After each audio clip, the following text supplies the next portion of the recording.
Rahim. The topic of today's discussion is point number 363 जो कि rubella और German measles के बारे में है।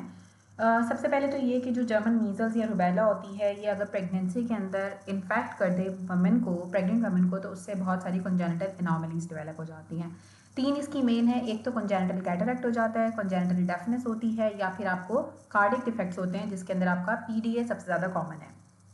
अब सिनेरियो में भी यही दिया हुआ है एमसीक्यू में कि प्रेग्नेंट वमेन थी, 6 वीक और प्रेगनेंसी था उसका, और उसको कंजेनिटल कैटरैक्ट डेवलप हो जाएगा। ठीक है, अगर रुबैला की इन्फेक्शन होगी 6 वीक और प्रेगनेंसी के अंदर तो कंजेनिटल कैटरैक्ट डेवलप होते हैं। अब हमें कैसे पता चलेगा कब क्या चीज़ होनी है? वैसे तो ओवरऑल सबसे जो कॉमन एनॉमली आपके जर्मन मीजल्स या फिर रुबैला की वजह से होती है वो डेफनेस होती है, लेकिन अगर 7 वीक से कम की प्रेगनेंसी है और उसमें आपको रुबैला की इन्फेक्शन हो गई है तो फिर आपको कैटरैक्ट डेवलप होगा। और अगर 7 वीक से ज़्यादा की प्रेगनेंसी है तो फिर आपको जो कंजेनिटल जो बच्चा बेबी होगा उसको कंजेनिटल डेफनेस होगी। और जो हार्ट इफेक्ट्स होते हैं या फिर जो कार्डिक एनॉमलीज होती हैं उसमें सबसे ज़्यादा कॉमन जो होता है वो पीडीए होता है।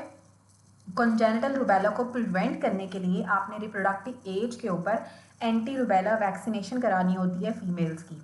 और कैसे हम डिटेक्ट करते हैं कि रुबैला की इन्फेक्शन हुई है? तो रुबैला की इन्फेक्शन या एक्यूट इन्फेक्शन को डायग्नोज करने के लिए ये बताने के लिए कि हम उस अबॉर्शन करा सकते हैं या नहीं करा सकते, तो आपने आईजीएम एंटीबॉडीज़ करानी होती हैं। एलाइजा के अंदर जो इम्यूनोग्लोबिन हम देखते हैं वो आईजीएम एंटीबॉडी होती है। और यही सारे एमसीक्यूज में दिए हुए हैं। अब हम नेक्स्ट पॉइंट पढ़ते हैं, दैट इज़ पॉइंट नंबर 364। अब जो 364 पॉइंट है ना, ये बेसिकली आपकी कंजेनिटल इन्फेक्शंस के बारे में, जिसमें आपकी टॉर्च इन्फेक्शंस आती हैं। टी से आता है आपका टॉक्सोप्लाज्मोसिस, ओ से आता है आपके अदर्स जिसमें आपका सिफिलिस और हेपेटाइटिस बी आता है, आर से रुबेला आता है, सी से साइटोमेगालोवायरस आता है, और एच से आपका जो है वो हर्पिस सिम्प्लेक्स आता है। ये ऐसी इन्फेक्शंस हैं जो कि बच्चों में एट बर्थ हो सकती हैं।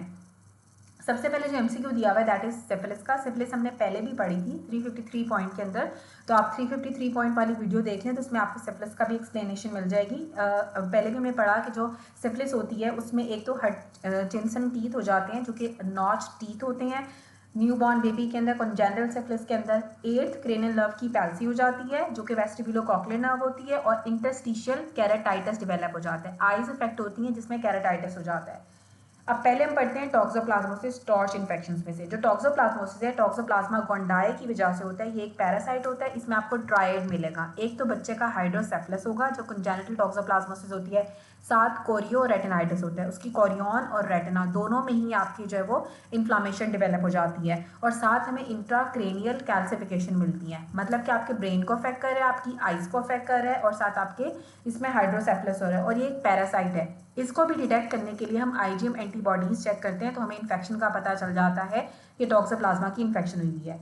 उसके बाद सिफिलिस का बताया हुआ है। सिफिलिस के अंदर वही एक मैकुलोपैपुलर रैश होता है। इसके अंदर ऑस्टियोकॉन्ड्राइटिस हो जाता है, आपकी बोन और कार्टिलेज दोनों की इन्फ्लामेशन हो जाएगी। कोरियोरेटिनाइटिस सिफिलिस में भी हो रहा है, कोरियोरेटिनाइटिस टॉक्सोप्लाज्मोसिस में भी होता है। सिफिलिस के अंदर हमें हटचिंसन टीथ मिलते हैं, इसमें क्लॉटन जॉइंट्स हो जाते हैं, और ये ओनली मैटरनल इन्फेक्शन है जिसकी वजह से बार बार एबॉर्शंस होते हैं।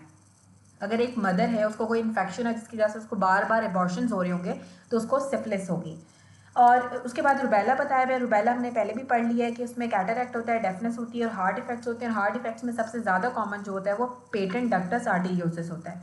Then there is cytomegalovirus. जो साइटोमेगालोवायरस होता है इसका जो मेन फीचर होता है वो होती है पेरी वेंट्रिकुलर कैल्सिफिकेशन, कि वेंट्रिकल्स के अराउंड आपकी कैल्सिफिकेशन हो जाती है। इसमें भी कोरियोरेटिनाइटिस हो रहा है। देखें, अब कोरियोरेटिनाइटिस टॉक्सोप्लाज्मोसिस में भी हो रहा है, कोरियोरेटिनाइटिस सिफिलिस में भी हो रहा है, कोरियोरेटिनाइटिस साइटोमेगालोवायरस की वजह से भी हो रहा है। मतलब ये तीनों आपकी आइज को अफेक्ट कर रहे हैं।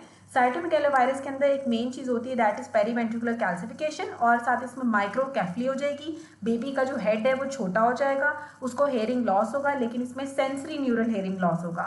सिफिलिस की वजह से 8th क्रेनियल नर्व की पैल्सी हो रही थी, और साइटोमेगालोवायरस की वजह से आपका सेंसरी न्यूरल हेयरिंग लॉस हो जाता है, और साइटोमेगालोवायरस वाले बच्चे मेंटली रिटार्डेड भी होते हैं।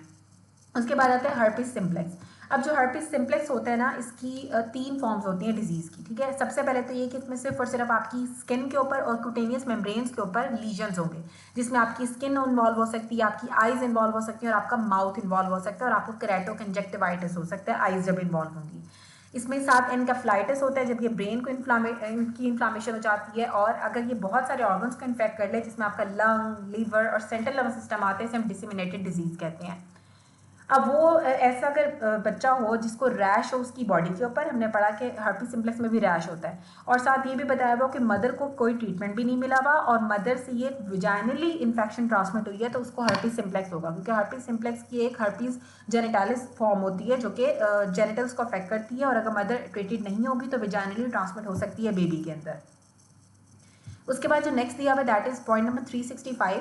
365 के अंदर जो बात बताई गई दैट इज कि एक स्प्लीनेक्टमी के बाद कौन कौन सी इन्फेक्शन हो सकती हैं। तो स्प्लीनेक्टमी के बाद आपको सबसे ज़्यादा जो इन्फेक्शन होती है वो स्ट्रेप्टोकोकस नमूनिया से होती है, सेकंड पे हीमोफिलस इन्फ्लुएंजा से होती है, और थर्ड पे नेज़रिया मेनिंजाइटिस से होती है। और अगर आपने वैक्सीनेशन भी करानी है ना स्प्लीनेक्टमी के बाद, तो आप स्ट्रेप्टोकोकस नमूनिया की कराते हो। और जो अपॉर्चुनिस्टिक ऑर्गेनिज्म जो स्प्लीनेक्टमी के बाद आपको इन्फेक्शन कर सकते हैं दैट इज स्ट्रेप्टोकोकस नमूनिया।